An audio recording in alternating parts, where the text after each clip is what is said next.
I submitted a fake PhD to my employer and I killed my career. Here's the story.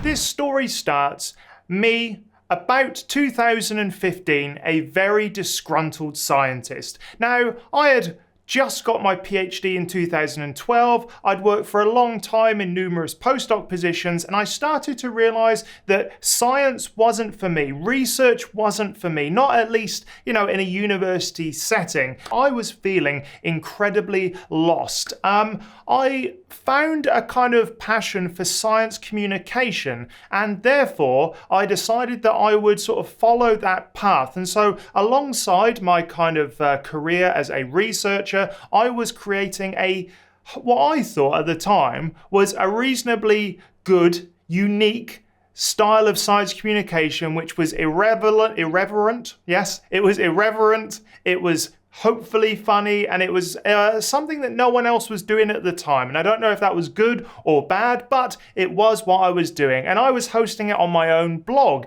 and I would post weekly updates about science, try to make it funny, engaging, and short, and that was it really. I did that alongside my job for about a year. I had just recently started employment at a new university, and it was through a connection that I managed to get the job. They were incredibly nice to me. I loved my supervisor and the person who got me the job, but there was this feeling bubbling up inside that I didn't want to be here, but I did not have the guts to leave. I did not have sort of like the confidence in myself to say, you know what, this career is over, I'm killing it. I was looking for a way, potentially, sort of subconsciously, as a way to kill that career without even having to quit. So in the end, I decided that I would start playing up. I'd always been a little bit oppositionally defiant, in the face of any sort of system or structure or big brother. I would always kind of push back. But this was, something that I hadn't done before, and I realized that it was an opportunity to really rock the boat. And it came from a very simple request. And I used that request to kind of create a little bit of drama that I thought would draw an audience to my blog. And it did. Part 2 of this story starts when I had just started a new job at a new university, and they hadn't actually asked for any of my qualifications, evidence that I had actually got a PhD or that I had any skills related to the job I was actually doing. So it was about 6 months in, maybe a little bit more, that I actually got an email from the Human Resources Department of the university and said, could you submit your PhD transcript as well as the certificate to go on our records? And because I had the blog and I was trying to grow an audience and a following, I thought this was my time. I'd actually been sort of reading a lot of 27b/6.com, and I was like, oh, this would be perfect. This is like a little way to rock the boat. It kind of appeals to my F the system kind of mentality at the time. Nonetheless, on this simple request, I decided to get a fake PhD from an online generator and submit that to see what would happen.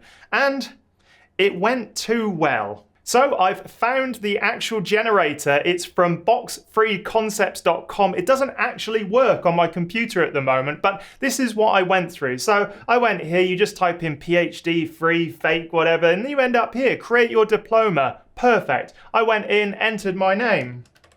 And choose your institution. Oh, there's some good ones in here. The City Pretty, College of International Dateline, Crest University, Doe University. Anyway, I scrolled right down to the bottom. World Global University. That was going to be mine. Perfect. Then I chose PhD, Doctor of Philosophy in Chemistry.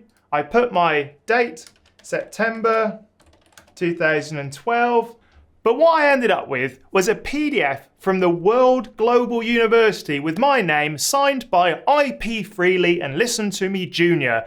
The diploma also had the URL down the bottom. So I thought to myself, you know what, this is perfect. It's going to cause maybe a little bit of a stink in the Human Resources Department. Maybe it will get a little bit of kind of, oh, you silly boy. Actually submit your real PhD. Come on, a little slap on the back of the hand.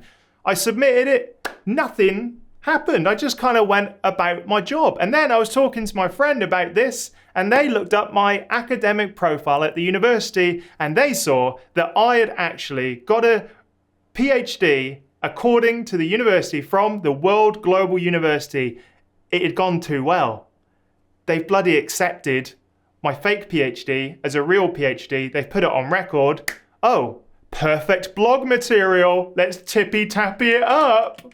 At this point, I thought to myself, I was pretty hilarious. I'd managed to get this fake PhD past human resources at a university. I decided that I would try to sort of like get as much publicity as possible for this little prank. I got a screenshot, I put it up on my blog, I sent it out to Twitter and Facebook, and overall, I was pretty happy with myself. And then I just carried on with my life, and I thought, well, no harm, no foul, doesn't really matter. I'm carrying on, done. The problem is, I got an email from somebody who worked at the university and said, even though this is very funny, I do have a care of duty towards the university, so I do have to report it. I said, no problem, off you go. Once again, expecting a little bit of a slap on the wrist, and away we go.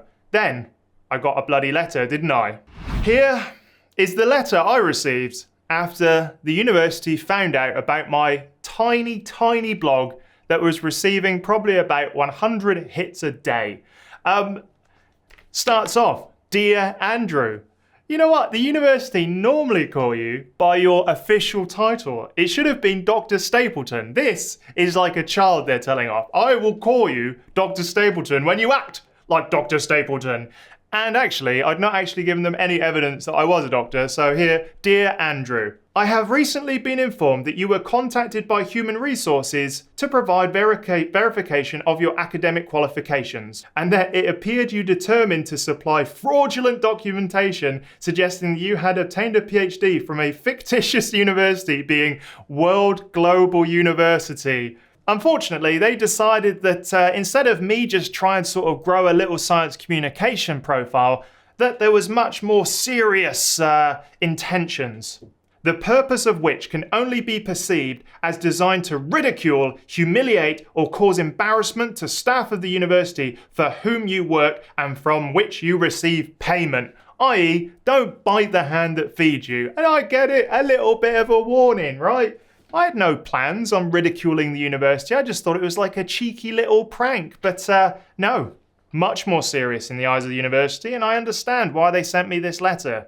I like that this paragraph, although I appreciate that you have not been employed for UniSA for very long and you possibly regard your blog as harmless hijinks.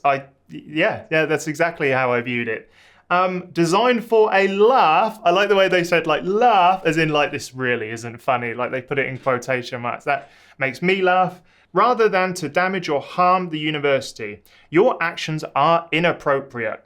Yeah, they probably are. That was the letter, and I was a little bit proud of myself, to be honest. So I put the letter on the blog, and this is probably where I went a little bit too far. I decided that instead of just doing what a normal adult would do, I would respond, Dear Simon, because that was his name. I didn't refer to him by his actual title, which also was childish on my part. Thank you for your letter. It's always nice to be contacted by a reader. Probably the best opening line that I could go with.